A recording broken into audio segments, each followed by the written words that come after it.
Welcome back to Be a Player. Well, mission accomplished. I found the hottest beach in all of Florida, South Beach, down here in Miami. Well, it's hard to believe with scenery like this and the weather that hockey is alive and thriving down here.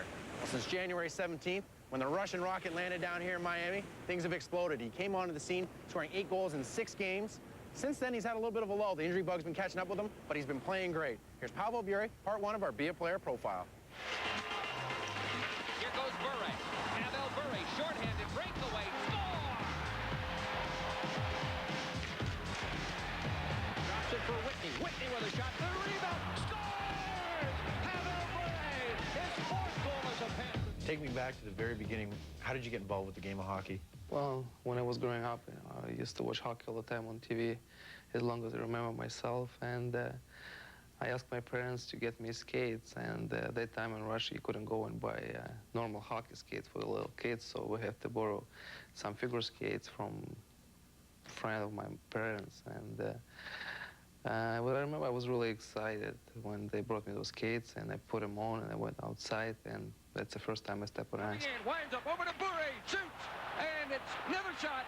He scores. You were drafted by Vancouver. You show up, you score, 34 goals your first year. Was it that hard for you to adjust, or was it just hockey you were concentrating on? Well, at least I knew hockey, because I played already in national team, and I played 4 years for Rodami team, so at least it was much easier for me when I actually step on the ice, so you don't have to talk to other guys. You just can kind of communicate, because you're playing the same game, you just understand each other and you feel each other.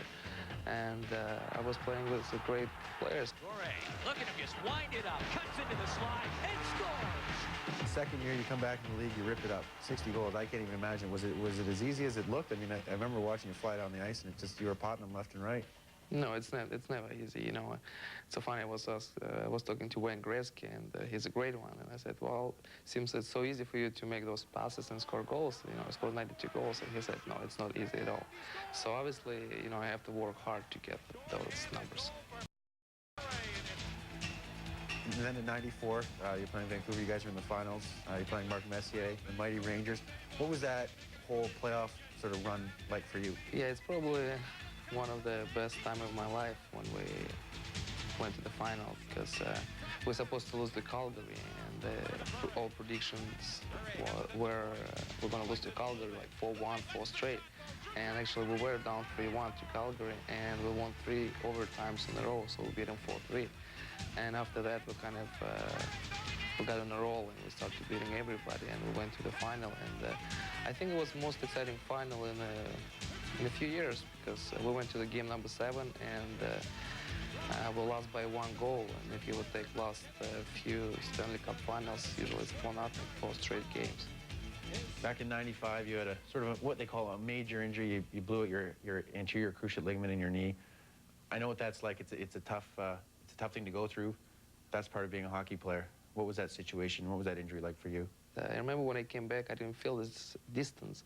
So sometimes I would go away too early, and people still would hit me, or sometimes I would wait too long, and people still would hit me. So that's the most important thing which I lost, it's the timing. And it took me, I would say, like about 2 years to get it back.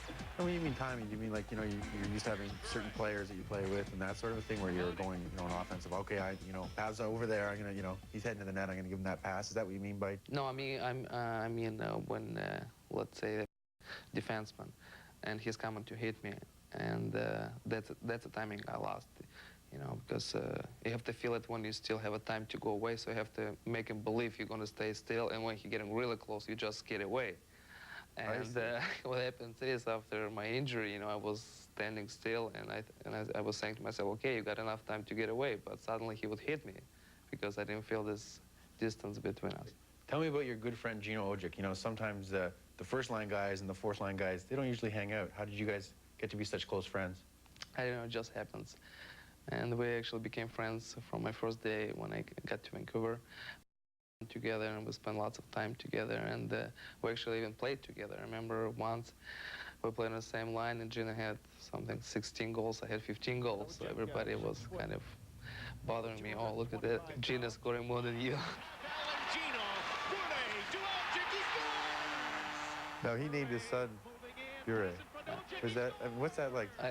it's huge honor for me. He named his son Bure, and just, you know, sometimes I will be by myself thinking, you know, like, there's a little guy which gonna live for such a long time, and he's gonna have my name, so it's just great.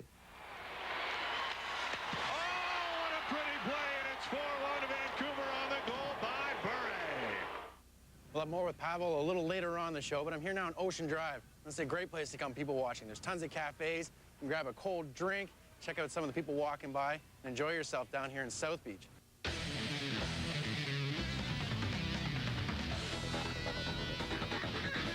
Now, when the Florida Panthers first came into the league, people were wondering about their name. Where did this come from? Well, in part, it was to raise awareness for this endangered species, this beautiful animal right beside me, the Florida Panther.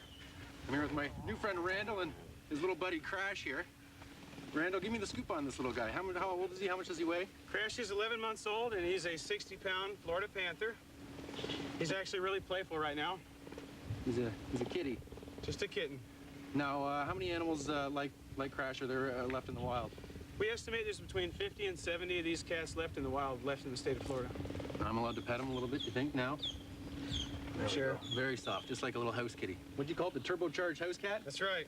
There it is. Well, speaking of cats, we've got our favorite Panther coming up right now. Pavel Bure, part 2 of our Be a Player profile. They got an open man, and Bure onside, and scores! And Bure shows what he's all about. Robert Smith with a shot, scores! Pavel Bure on the power play. Centered in front, they score! Pavel Bure, you got it, his 9th of the year. You're in Moscow, middle of January, you get the phone call, you've been traded to the Florida Panthers. Sort of give me the sequence of events from that phone call on.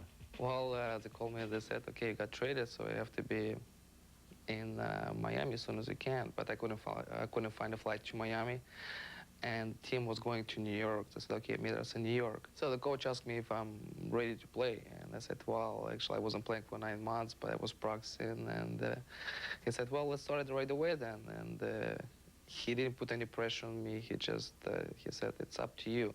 You can play right away. You can practice a couple days with the team, and you know, we talked a little bit. And I said, well, let's play right away. And I went to play the game. Panthers unbeaten in 4. Now Bure scores.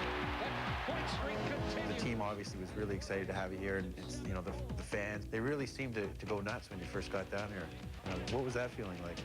Just, you know, it was really good. You know, when I stepped on the ice, they had those signs, welcome to Miami, welcome to Panthers, and they just made me feel like a home right away, and all management, all guys, and it took me just a few days to get used to it. And I think it's really important for players to play where they really want to be, and where they feel to be needed. So it works both ways. You know, if you feel like ownership and management appreciate it for what you do, you want to do best what you can for them. You're here, you get off to a great start. All of a sudden you hit a little snag, you injure your knee. Has that been difficult for you? You know, there's nothing I can do about it, and it just happens. And funny thing is, you know, nobody pushed me, nobody slashed me. It just happens, you know, just kind of twist my knee by myself. Tell me about some of the other sports. I take it you're a tennis player. I've heard you talk about tennis before. Yeah, I really like tennis. I like to play tennis, and usually summertime, I'm trying to play tennis almost every single day. What is it about tennis that you really enjoy? What aspects of the game? It's interesting, you know, you're trying to read other player, try to predict what he's gonna do, because he's trying to football. He's showing you he's gonna hit the ball right, but he's hitting left, so it's kind of even mind game you're trying to predict, because you know, the tennis court is so big, there's no way you're gonna get ball if you can't predict where the ball gonna be. So I think it's helping me actually in the hockey. When after I'm going to play hockey, I'm trying to predict about puck. If some guy like making shot, I'm trying to predict where the rebound gonna be. Now, one thing I'm starting to notice about you is you have this thing with the cat and mouse. You like timing's a big thing with you. You kind of get the same enjoyment out of that as you do maybe tennis? I would say it's a little bit similar, yeah. I would say it's similar because it's all timing, and as well as when you're going for the breakaway, it's like you and a goalie, and you're waiting who's going to do first move, right? So, and you kind of try to fool each other too. It's a mind game before actually you do something. Scores! Top shelf, left side. It's 4-3. Well, I'm happy for you. You seem really content here. It looks like you're looking forward to the future? You know, I'm really enjoying to be here, and I like it. Life is good. Life is good. Good for you. Vela, left wing. Now they find the Russian Rocket dancing away from McGillis. Bure from a sharp angle scores! A hat trick! And the Russian Rocket has 3.